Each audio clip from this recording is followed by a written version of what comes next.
नमस्कार दोस्तों, स्वागत है आप सबका एक और इंस्पायरिंग और इन्फॉर्मेटिव वीडियो में। अभी हम हमारे साथ फैसल खान सर हैं जो 69 बीपीएससी में सर का सिलेक्शन हुआ आरओ पोस्ट पे।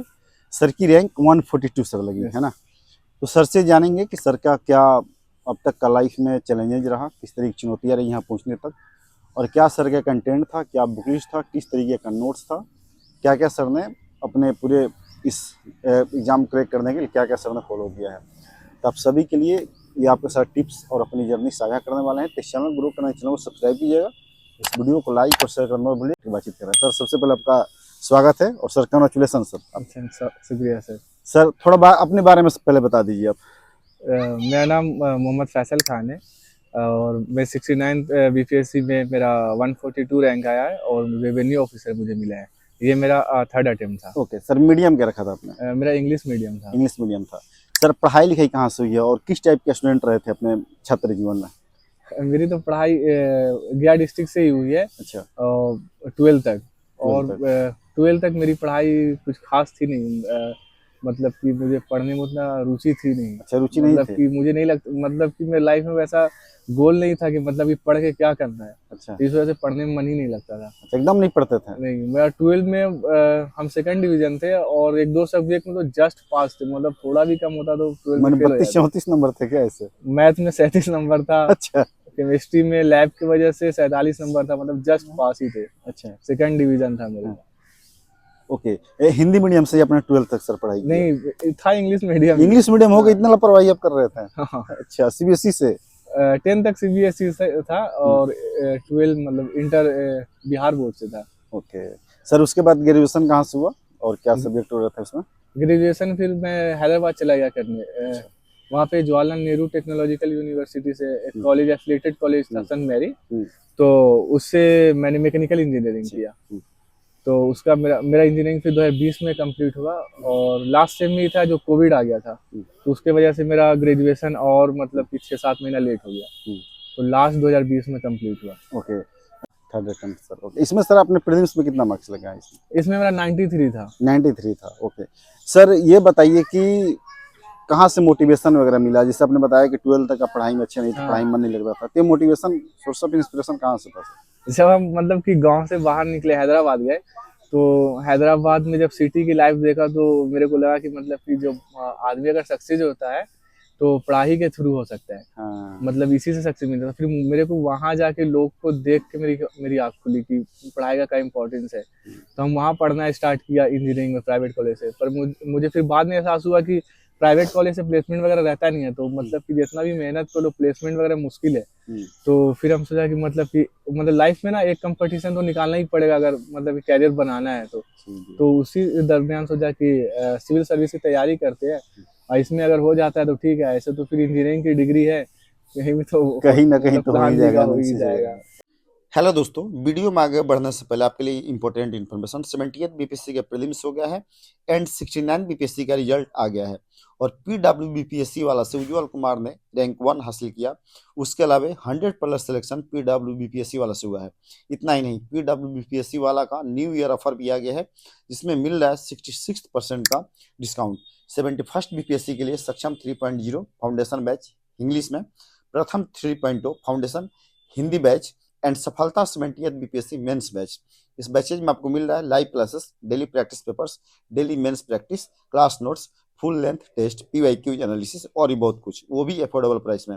अगर आपको इस प्राइस पे और भी एक्स्ट्रा डिस्काउंट चाहिए तो आप हमारा कूपन कोड SW500 यूज करेंगे तो आपको 1000 रुपीज तक का एक्स्ट्रा डिस्काउंट मिल जाएगा। तो इस सारे बैचेज का लिंक इस वीडियो के डिस्क्रिप्शन में है, वहाँ पे जाकर आप इसमें इनरोल कर सकते हो, अपनी सफलता को और बेहतर कर सकते हैं। Thank you so much. okay.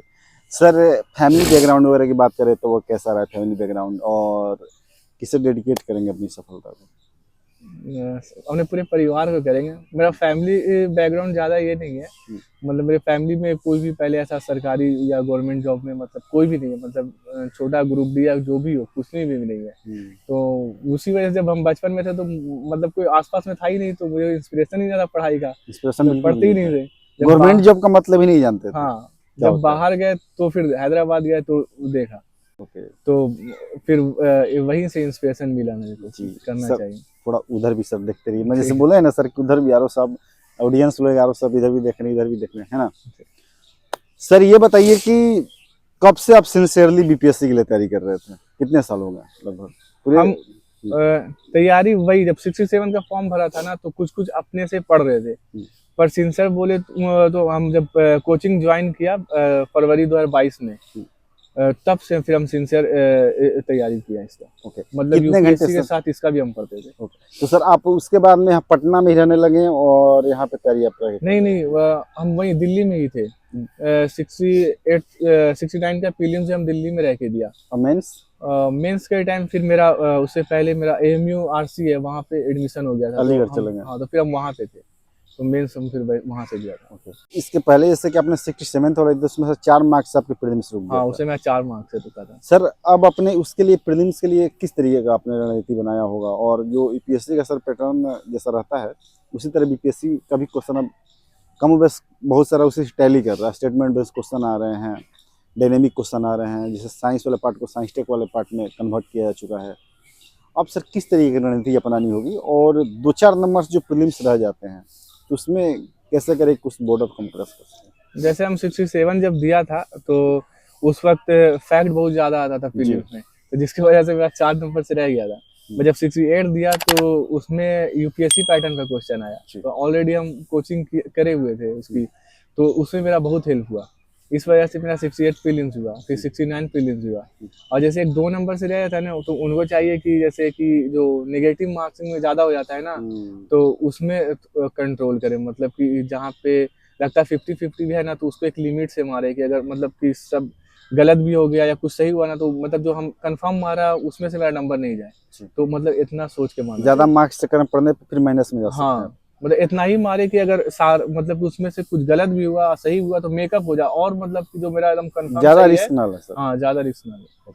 Sir जो स्टेटमेंट बेस वाले क्वेश्चन आ रहे हैं, बहुत सारे जो बीपीएससी के प्योर एस्पिरेंट जो हैं वो अपने ट्रेडिशनल तरीके से पढ़ाई कर रहे हैं। यूपीएससी वाले इसमें ज़्यादा सिलेक्ट हो रहे हैं, ये भी सच है। जो यूपीएससी के पैटर्न पर पहले से पढ़ता आ रहा था, यूपीएससी की प्रिपरेशन कर रहा था, जो बीपीएससी वाले प्योर एस्पिरेंट हैं वो किस तरीके से अपनी रणनीति बदले, क्योंकि उनको थोड़ा सा मुश्किल हो रहा है। मतलब कि वो स्पीडी लुसेंट इस टाइप किताबें पढ़ते थे प्रीलिम्स के लिए, तो वो अपनी रणनीति को कैसे शिफ्ट करे? जैसे कि उनका तो फैक्ट बहुत मजबूती होता है, जो पहले से लूसेंट वगैरह ऐसा पढ़ रहे हैं, तो उनको बस ये चाहिए ना कि थोड़ा सा उसका बैकग्राउंड भी पढ़ दे। तो मतलब कोई पार्टी वगैरह बना तो वो किस चीज के लिए बना, कब बना, मतलब वो क्या उसका अचीवमेंट वगैरह है, मतलब थोड़ा सा उसके बारे में और अगल बगल थोड़ा और जान ले, तो उससे क्या होगा, जो स्टेटमेंट वाला क्वेश्चन है वो सोल्व कर देंगे। और फैक्ट तो उन्हें पहले से ही आता है, तो मतलब थोड़ा उसके बारे में और थोड़ा सा जान ले, थोड़ा सा कॉन्सेप्चुअल क्लैरिटी हो जाए, तो और अच्छा स्टेटमेंट एलिमिनेट करने में बहुत हेल्प होगा। सर जैसे कि आपने कहा कि और उसके बारे में और थोड़ा डीप में चले हाँ, जाएं, थोड़ा जान डीप, लें। हाँ मतलब उसके लिए सर क्या कंटेंट वगैरह बुक लिस्ट होगा? कि जैसे मान गए कि हम पॉलिटी ही पढ़े हैं, जैसे लक्ष्मीकांत, हाँ, या फिर हिस्ट्री पढ़े हैं, स्पेक्ट्रम वगैरह मॉडर्न हिस्ट्री के लिए, तो हमें उसके डीप में जाने के लिए कौन से रेफरेंस क्या होना चाहिए सर? जैसे लक्ष्मीकांत है पॉलिटी के, तो इनफ है डीप में जाने के लिए। अच्छा। और स्पेक्ट्रम मॉडर्न इंडियन हिस्ट्री भी अच्छा हाँ है। सर, जियोग्राफी वगैरह के लिए बात ज्योग्राफी कीजिए। के लिए एनसीईआरटी भी अच्छा है। एनसीईआरटी भी बहुत अच्छा कॉन्सेप्ट है उसमें दिया हुआ। और फैक्ट वगैरह के लिए घटना चक्र में भी बहुत अच्छा फैक्ट दिया हुआ। कॉन्सेप्ट के लिए ये सब बुक रेफर कर सकते हैं। तो एनसीईआरटी आपने पढ़ा था? हाँ, एनसीईआरटी हम ज्योग्राफी के लिए पढ़ा था, और पॉलिटी के लिए लक्ष्मीकांत पढ़ा था, और इकोनॉमिक्स ज़्यादातर हम क्लास नोट से किया था, और फिर साइंस एंड टेक भी क्लास नोट से ही किया था।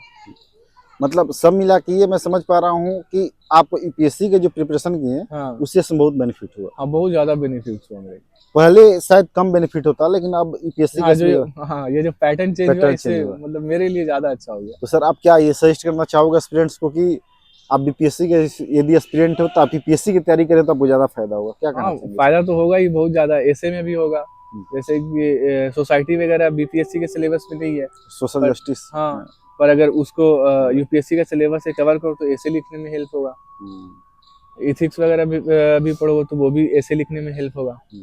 सर करंट अफेयर के लिए क्या आपने रणनीति अपनाई थी? कितने साल पहले का करंट अफेयर पढ़ा जाए, और जो मैगजीन आपने पढ़ा होगा या फिर अपने नजर में जो सबसे बेस्ट है, क्या सजेस्ट करना चाहोगे? हम तो विजन आईएएस की मैगजीन पढ़ा था मेंस के लिए, जो मंथली मैगजीन आती है ना, तो उसमें पूरे ये साल की मैगजीन को एक मंथ की। तो मेंस के लिए क्या क्या था कि जो उसमें ज़्यादा ब्रॉड टॉपिक है, जो बड़ा बड़ा टॉपिक है, उसको सिलेक्ट करके उसका नोट्स बना लिया था उससे, क्योंकि मैगजीन में अच्छा रहता है कि उसका नेगेटिव पॉजिटिव और कंक्लूजन भी लिखा रहता है, बैकग्राउंड भी लिखा रहता है, तो करंट अफेयर उससे अच्छा तैयार हो जाता है। तो सर 1 साल पहले का बैकग्राउंड, 1 साल पहले का सर हाँ आपने बनाया था नोट्स, हाँ, 1 साल तक का। मतलब कि जो उसमें आपको सही लग रहा है उसको अपने नोट कर हाँ, लिया। जो ब्रॉड ब्रॉड टॉपिक है, जो बड़ा बड़ा टॉपिक है, जो मेंस में आ सकता है, क्योंकि प्रीलिम्स में छोटा छोटा बात को ही पढ़ना पड़ता है, क्योंकि प्रीलिम्स से पूछ सकता है, पर मेंस में ऐसा क्या कि जो ब्रॉड टॉपिक है उससे ज्यादा क्वेश्चन आते हैं। जी बिल्कुल। सर मैं आपसे ये पूछूं कि PYQ सर ज़्यादा बेहतर है या फिर मॉक टेस्ट सीरीज ज़्यादा बेहतर है, दोनों में कितना डिफरेंस होता है लगभग? मॉक में तो मेरा कभी भी सही नंबर रहा आता था, हमेशा 70 80 75 ऐसा ही आता था मॉक में। पर हम जब प्रीवियस ईयर क्वेश्चन देखे हुए थे तो मेरे को पता था कि जो मॉक में क्वेश्चन आते हैं ऐसा क्वेश्चन रियल में आएगा मैंने नहीं। उसमें ज़्यादा हार्ड पूछ हाँ, देते हैं क्या उसमें हार्ड कोचिंग वाले? पूछते हैं, उसमें ज्यादा फैक्ट वगैरह या ज्यादा मतलब घुमाते हैं। और BPSC जानते हैं कि मतलब कि किस तरह का किस सारे लेवल पे हम स्टूडेंट दे रहे कराना है? हैं, तो जी। उस हिसाब से वो क्वेश्चन पूछता है। तो वो बेसिक बेसिक क्वेश्चन ज्यादा पूछते हैं। कोचिंग में कुछ ज्यादा ही मतलब कि यूनिक टाइप क्वेश्चन थोड़ा टेस्ट स्मार्ट में बनने डालने में का है ना, कोशिश करते हैं, यूनिक टाइप की, मतलब कि बच्चा नहीं बना पाया तो मतलब उसको ऐसा लगे कि वाह, मतलब कितना अच्छा क्वेश्चन सेट किया है, कि हमसे मतलब नहीं कि सोल्व हो रहा बच्चा लोग सोल्व नहीं कर पाया तो उसको समझता है कोचिंग वाले कि मतलब कि मेरा कामयाबी हो गया, है। मतलब अच्छा हाँ, हो गया। वही डिफिकल्ट हाँ, क्वेश्चन। और BPSC ऐसा नहीं है। BPSC का प्रीवियस ईयर क्वेश्चन देखो तो बहुत सारे ऐसे सिंपल सिंपल बेसिक क्वेश्चन रहते हैं, और कुछ ही क्वेश्चन जो वैसे घुमाए रहते हैं, तो वो ना भी बनेंगे तो ज्यादा थोड़ी, कितना 150 में 91 92 के करीब कट ऑफ जाता है। तो अगर हम खाली बेसिक्स पे भी ध्यान देना तो प्रीलिम्स हो यानी सकता सर है। बेसिक से प्रीलिम्स निकल सकता है ना? हाँ, सिर्फ बेसिक पे ध्यान दे, और बेसिक को छोड़ के अब वो जो यूनिक टाइप क्वेश्चन आते हैं उसके पीछे जाएंगे, अब मेरे को वो पूरा सोल्व करना है तो उसी के पीछे रह जाएंगे, अब बेसिक्स का क्वेश्चन छूट जाएगा। तो बेसिक्स पे ज्यादा फोकस करना पड़ेगा। सर कितने साल पहले का PYQ हमें देखना चाहिए, जैसे कि कब से देखना चाहिए मेरे बीपीएससी में? पास तो शायद 25 साल या कितने साल का तो था, मेरे को बीपीएससी एग्जैक्ट में याद नहीं आ रहा है। तो बीपीएससी उसको हम सोल्व किया था। मैंने पहले वाले भी क्वेश्चन से रिलेवेंट हाँ रहेंगे, वो भी हाँ, बहुत लगाया जा सारे जो सकता है। वन लाइनर टाइप अभी भी क्वेश्चन आते हैं, तो वो सब तो प्रीवियस ईयर जैसे क्वेश्चन आते हैं उसी के लाइन पे अभी भी आ रहे हैं। कुछ ही क्वेश्चन है जो स्टेटमेंट बेस्ड आ रहे हैं, तो वो जो नए नए टॉपिक साइंस एंड टेक वगैरह से या इन्वायरमेंट वगैरह से पूछ रहे हैं, पर अभी भी बहुत सारे क्वेश्चन हैं जो पिछले पैटर्न पे ही आ रहे हैं, क्योंकि जो सिविल सर्विस वगैरह का जो कमीशन होते हैं वो भी एक लेवल बाय लेवल करके हार्ड करते हैं, मतलब एक बार में पूरा हार्ड नहीं करते हैं। तो प्रीवियस ईयर क्वेश्चन को तो बहुत जरूरी है एनालाइज करना, नहीं तो टेस्ट सीरीज का आदमी तैयारी स्टार्ट कर देगा, BPSC का जो प्रीलिम्स होता है उसको छोड़ देगा। जी सर मेंस के लिए क्या रणनीति होना चाहिए, आपने क्या उसके लिए सर स्ट्रेटेजी बनाया था? मेंस के लिए तो जैसे कि GS1 में हिस्ट्री है, तो हिस्ट्री में ब्रॉड ब्रॉड जो टॉपिक्स है, जो ज़्यादा बड़े मूवमेंट्स हैं उसको कंप्लीट कर लो। और जैसे पीजेंट्स मूवमेंट या जो हिस्ट्री में ज़्यादातर मूवमेंट्स है ना, बहुत सारे जो रीजन्स है सबके, ज़्यादातर रीजन सेम ही है। चाहे पीजेंट्स मूवमेंट इंडिया में बहुत सारे जगह हो, पर सारे के रीजन एक ही है, बस रीजन्स अलग हैं, उसके लीडर्स अलग हैं। तो मतलब रीजन्स वगैरह या सिग्निफिकेंस वगैरह ज़्यादातर के सिमिलर है। तो करना चाहिए कि सारे का एक ब्रॉड फ्रेमवर्क तैयार कर लो, और सारे का मतलब कि एक जगह लीडर्स वगैरह का नाम लिख लो, कौन रीजन में हुए ये लिख लो, और ज़्यादा कुछ इनोवेटिव करना है तो मैप वगैरह बना के शो कर दो कि ये रिवोल्ट यहाँ पे हुआ, ये रिवोल्ट यहाँ पे हुआ, तो उससे भी कुछ एक्स्ट्रा मार्क्स मिलेगा। और फिर जैसे करंट अफेयर है, तो करंट अफेयर के जैसे कि विजन आई इसकी मैं मैगजीन से किया था, मैं वैसा वैसा टॉपिक उसमें से चूज किया था जो एक मतलब कि कॉमन मैन को भी पता था, जो आम आदमी को भी उस टॉपिक के बारे में पता था। तो ये कि हमें मेंस में लिखना है तो उसके बारे में मुझे अच्छे से पता होना चाहिए, तो उसके लिए मैं नोट्स तैयार किया था। मतलब ज्यादा यूनिक टॉपिक का नहीं किया था, जो मतलब कि कॉमन टॉपिक जो चल रहा था उस टाइम सबको पता था, जैसे चंद्रयान वगैरह का, या फिर डीडॉलराइजेशन का उस टाइम बात हो रहा था इकोनॉमिक्स वगैरह में, या जैसे पॉवर्टी है, अनएम्प्लॉयमेंट, ये यूक्रेन सब। वगैरह का हाँ, सब। जो सबको जानता है, यही सब टॉपिक का मैं अच्छे से तैयार किया था। और फिर DI के लिए जितने भी प्रीवियस ईयर के DI के क्वेश्चन थे उसको करीब मैं 2-3 बार हर क्वेश्चन को बनाया था। सर हाँ ये मुझे बताइए, एस्पिरेंट्स को बताइए कि स्टैटिस्टिक्स वाला सर पार्ट ऐसा होता है हाँ कि उसमें मतलब चांसेस ये होते हैं कि आप 72 में 72 लेके आ जाओ। जी सर। यदि आपको मेंस इंटरव्यू कॉल लेना है तो आपको 65 प्लस हाँ, आपको मार्क्स चाहिए चाहिए, मतलब तो ही आप इंटरव्यू के लिए आप क्लियर होंगे। हाँ, तो सर उसके लिए कोई बुक रेफर करे, कोई मतलब कोई कोचिंग इंस्टीट्यूट का नोट्स, या फिर सिर्फ PYQ बना ले तो मोर देन एनफ है? आप क्या कहना चाहेंगे उस पे? हाँ, PYQ बना तो मोर देन इनफ है। उसमें क्या है ना कि जितना प्रैक्टिस कीजिएगा ना, तो जब आप वहाँ रियल एग्जाम में बनाइएगा तो दिमाग में कैलकुलेशन फास्ट होगा आपके। क्योंकि उसमें जो क्वेश्चंस आते हैं उसमें ज्यादातर क्वेश्चन में परसेंटेज वगैरह ही यूज होते हैं, फार्मूला वो बहुत बेसिक्स फार्मूला वो सबको आते हैं। पर वहां पे फिर बैठ के सोचना कि मतलब कि कौन कौन सा फार्मूला डायरेक्ट यहाँ पे लगेगा परसेंटेज का या ये करे, तो उससे अगर ज्यादातर क्वेश्चन सोल्व करे रहेंगे तो दिमाग में कैलकुलेशन फास्ट होगा, तो वहां पे आपका टाइम कम जाएगा, तो आप और जो टाइम बचेगा जो बाकी पेपर में दे सकते हैं। सर जैसे मैंने बताया कि वहाँ पे आपका समय बचेगा, हाँ तो सर अब जो इसमें शॉर्ट्स क्वेश्चन सर आने लगे हाँ। हैं, वहाँ सर बहुत टाइम टेकिंग सर हो जा रहा है। उस क्वेश्चन को सर कैसे टैकल करना है? जैसे मेरा 68 में मेरा जो क्वेश्चन छूटा था GS1 में, करीब 100 मार्क्स का क्वेश्चन छूट गया था उसमें। हाँ। तो उसमें मेरा वही हुआ था कि मैं शॉर्ट क्वेश्चन को भी 2-2 पेज में लिख रहा था। और फिर DI का भी मैं ज्यादातर प्रैक्टिस नहीं किया था। DI आता है इजी है, पर बिना प्रैक्टिस किए आइएगा तो उसमें बहुत ज्यादा टाइम लग जाता है। तो इस बार हम क्या किया था कि एक शॉर्ट क्वेश्चन को बस 1 पेज और दूसरे पेज में बस 5 से 6 लाइन लिख के कंक्लूजन कर दूंगा, बस उतना ही हम लिखा। और फिर DI का मैं इतना प्रैक्टिस किया कि मैं 68 में जब बनाया था DI, तो करीब 1 घंटा लगा था तो भी मेरा पर DI कंप्लीट नहीं हुआ था। पर 69 में हम DI 30 मिनट में दोनों DI बना दिया तो मतलब ये प्रैक्टिस है सर? हाँ, प्रैक्टिस से। मतलब खूब अपने DI हाँ, बनाया? DI खूब बनाया ताकि जब वहाँ पे क्वेश्चन आया तो मेरे दिमाग में कैलकुलेशन फास्ट हो, हम तुरंत बना दे। जी सर बिल्कुल।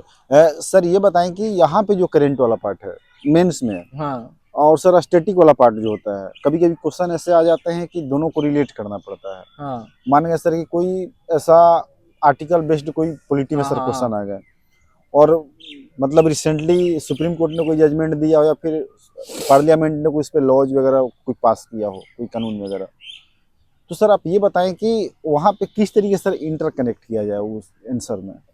जैसे कि पॉलिटी में जो करंट अफेयर क्वेश्चन आते हैं वो ज्यादातर स्टैटिक टाइप ही रहते हैं, बस थोड़ा सा कुछ नया चेंजेस आता है उसी पे क्वेश्चन आ जाता है, तो आपका जो स्टैटिक तैयार है उसी से रिलेट करना रहता है। जैसे 68 में के टाइम में जुडिशियल रिव्यू पे क्वेश्चन आया था, तो कमेंट करके, तो उस पे आंसर वो पूरा स्टैटिक है, वो ऐसे भी कोचिंग में हर जगह वो पढ़ाया ही जाता है, बस उसे करंट अफेयर से रिलेट करके उसे लिख देना था। यानी कि सर दोनों को तैयार रखना पड़ेगा। हाँ, अगर आपका बेसिक क्लियर है ना तो करंट अफेयर लगेगा बस कि उसमें बस थोड़ा सा डेवलपमेंट हुआ तो आप करंट अफेयर तुरंत तैयार हो जाएगा, अगर बेसिक्स तैयार है तो करंट अफेयर को ज्यादा समझने के लिए भी ना बेसिक्स पूरा क्लियर होना चाहिए, तो करंट अफेयर आप जल्दी याद भी हो जाएगा और समझ भी पाइएगा पूरा current affair. Okay sir, mains में कोई ऐसा सवाल, जैसे कोई ऐसा सवाल है कि उसको आप कुछ भी नहीं जानते हैं, सपोज आप आपके साथ भी सर ऐसा हुआ होगा, तो उसमें आप क्या करते, लिपापोती करते थे कि आप मुझे महुआ लिख दिया, कुछ भी कर दिया, या फिर खाली छोड़ के आ गए? उसमें क्या रणनीति होना चाहिए, या फिर उससे जुड़ा हुआ कुछ भी चीजें हैं तो उसको पेज को भर देना है, क्या रणनीति आप लोग इस पे? मतलब कि मेंस का इतना तैयारी करते हैं, करंट अफेयर पढ़ते हैं ना, मतलब कुछ ना कुछ तो आइडिया होता ही है, तो जितना आइडिया है ना उस टॉपिक से रिलेटेड लिख देना चाहिए। 2 नंबर या शॉर्ट का है तो 2 नंबर 1 नंबर भी देगा। हाँ। मान चलो 1 नंबर सिलेक्शन ना होता हो तो हो जाएगा। जैसे इस बार लेबर रिपोर्ट पे आया था क्वेश्चन, जी जी, तो उसमें मेरे को कुछ भी नहीं पता था, पर इतना तो पता था कि मतलब कि लेबर रिपोर्ट क्या है तो वेजेस वगैरह के बारे में होंगे, और लेबर और क्या होते हैं, कोई हाई इनकम के लिए लेबर होते हैं जो ज्यादा कमाते हैं, स्किल्ड होते हैं, अनस्किल्ड होते हैं, तो उनका वेजेस में अलग अलग होता है, या फिर रीजन डेवलप्ड कंट्री में ज्यादा वेजेस है, जो डेवलपिंग कंट्री है वहाँ वेजेस कम है, तो लेबर वाले रिपोर्ट में यही सब होंगे, तो उसका हम 5 पॉइंट हम लिख दिया, मैंने जनरलाइज करके भी लिख देने पे हाँ, कुछ खाली सर नहीं छोड़ना। हाँ, खाली छोड़ने पे 0 नंबर देगा, उसमें हम उतना लिखा तो कुछ तो उसके रिलेटेड ही है, अब ऐसा कुछ ना रिपोर्ट में होगा ही, भले ही हम उसमें डाटा नहीं लिख पाए, तो 2 नंबर 1 नंबर 1.5 नंबर तो मिलेगा ही। जी बिल्कुल सर, अब मैं आपसे ये चाहूंगा कि मेरी समझ से यदि कुछ छूट रहा हो सर, और आप चाहते हैं कि आपके पूरे जर्नी में, आपके पूरे प्रिपरेशन में वो चीज़ें आपका क्रक्स रहा, आपका जो भी चीज़ें सर रहा आपकी लाइफ में, है ना, चाहे प्रिपरेशन के दौर पर, चाहे पर्सनल लाइफ में कोई ऐसी चीज़ें हो ही हो जो आपको मोटिवेट करा हो, चाहे प्रिपरेशन के दौरान सर क्या करना है क्या नहीं करना है, तो सर प्लीज़ वो 2-3 टिप्स आप स्टूडेंट का साझा करें। जैसे कि जब हम इंजीनियरिंग कर रहे थे तो मेरे को बेरोजगारी का बहुत डर सताता था। अच्छा। कि मतलब कि प्राइवेट से कुछ होगा नहीं होगा, मतलब कि क्या होगा, तो ये मेरा जो बेरोजगारी का डर था उसके डर से हम बहुत पढ़ते थे, तो मतलब कि मेरे को निकाल लेना। बेरोजगारी के ठप्पा न लगे इससे डर लगता था ना। मतलब कि कोई समाज में ऐसा ठप्पा उप्पा लगाए उससे तो उतना फर्क नहीं पड़ता है, पर बेरोजगार लोगों तो खुद में फर्क पड़ेगा ही। मतलब बेरोजगारी में कहाँ से कोई फैमिली का भी केयर नहीं कर सकते हो, जी। बाप माँ का, भाई का, किसी का भी केयर नहीं, तो खुद का भी केयर नहीं कर सकते हो। बिल्कुल। तो बेरोजगारी का मेरे को बहुत डर सता था, इसके वजह से हम वो आपको बहुत मोटिवेट ज्यादा, करता था। हाँ वो मुझे बहुत मोटिवेट करता था। जैसे कि अ, अ, अ, बाहर में बहुत सारे लेबर्स लोग हैं जो अनस्किल्ड, जो काम उम करते रहते हैं, उनको भी देख के कि मतलब कि कितना मेहनत का काम है। और पढ़ाई देखो तो लाइब्रेरी में बैठ के करना है, तो उससे तो कम ही मेहनत है। और जो बाहर में जो बहुत सारी जो मेहनत कर रहे हैं, तो उनको देख के मेरे को इंस्पिरेशन होता था कि मतलब कि पढ़ना ही चाहिए।